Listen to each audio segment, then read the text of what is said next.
Hey guys, and thank you for clicking on this video and welcome to the third annual Fright Night. Tonight is night number 8 and we're talking about 2021's Last Night in Soho. So I do have a review for this movie. This is the one time that I did like that double feature, and this actually Desiree giving her point on it because I did not see this movie. I watched The French Dispatch because I was like, I don't know, it looked a little bit too scary for me. And it's funny because I did want to do more of those like kind of like double features where it's like I see a movie, she sees a movie, but then we just never really done. And that was like a last year, and I do want to do more. Anywho, so if you want to hear her thoughts about this movie, I'll have that little time card come up here, so you can check that out. Thompson McKenzie does star in this movie as Eloise. I do love her from Jojo Rabbit. We also have Anna Taylor-Joy. She plays Sandy. So Eloise is an inspiring fashion designer. She recently got accepted to this school in Paris. I believe it was Paris. She is finally gonna go out on her own to the big city. She is from this small kind of like countryside, almost like farm. She's living with her grandmother. She loves the 60s. She loves the clothing, the era, the music and everything. And she also has this gift of being able to see dead people, even though we really don't focus too much around that, I feel, because at the end of the day it's almost like what kind of happens to her, it's more like through visions and dreams and stuff, and not necessarily like she's seen them. I mean, again, well technically once we kind of get towards the end and things kind of escalate and stuff, once she ends up leaving the school loft because she just doesn't fit in with the people there. There's also this mean girl that's just unnecessarily mean. She was like the roommate, I guess, like jealousy or whatever. I don't know, I just feel like the movie could have done, I guess, without her, but I get it. It needed her to get Eloise out of that particular space, but I feel like they could have maybe done it a little bit different. I just didn't like that character. But once she does rent out her apartment, things kind of start happening there at night. Once she falls asleep, once she puts her little music on, kind of gets transported into the lavish 60s, where she gets like that sense of it at the beginning. This is where we meet Sandy, and it's kind of, she's following her in her story, and she's very like invested in it because it's everything that she ever wanted. I mean, one doesn't exactly know, what happened during these time periods. You're like, man, I wish I lived in the 60s and the 70s, 80s, whatever. But it's like you only see certain things, but you don't necessarily know what happened. You have to think about it.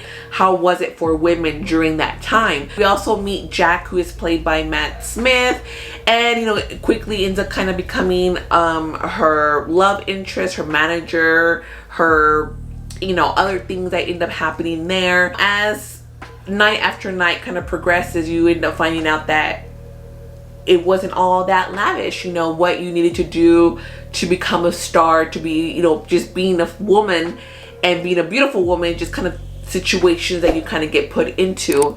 And she quickly just kind of finds out like, oh my god, this is not exactly what I wanted. And the thing about this is that she gets transported into this life when she falls asleep. So it kind of goes within like the whole Freddy Krueger deal of you can't even sleep because it's like you're going to get attacked. You're going to have these nightmares. The way that we kind of mix within the lavish 60s, the lights and the neons and everything, and then kind of get back transported into 2021, which I believe that's we're in current time. I love the kind of going back and forth. Eloise is kind of like mental downfall and her investigating skills and everything that kind of happens, and her kind of basically struggling through this on her own because she doesn't want to, obviously she doesn't want to tell people, like, hey, I can see dead people and I feel and I see this is what's happening that night. I do love the way that the story unfolds. If you don't follow me on Instagram, you should follow me on there because I'm always like doing stories and stuff, but I definitely was doing a story when I was watching this, and I'm like, yeah, no, I love spoilers, okay? Well, maybe you don't, but I love spoilers. So I'm like,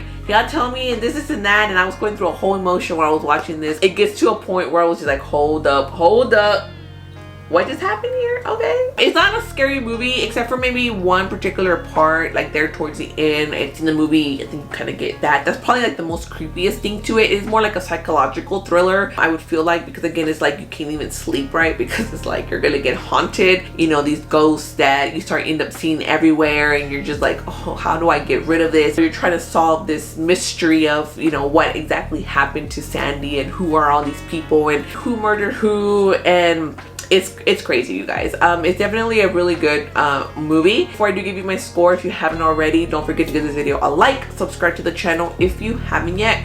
Don't forget to hit the notification bell so you'll be notified each time I post something new and you don't miss the remaining 6 days of Fright. Alright guys, so with that said, I am going to give Last Night in Soho a large popcorn. It definitely is a really good movie and it looks beautiful. Anna Taylor-Joy and Thompson McKenzie did absolutely amazing. I love them in this movie. There's a certain like dance sequence there that I loved how that was shot. It's a really, really great movie, you guys. All right, that is it for me tonight. I'll see you guys tomorrow. Bye.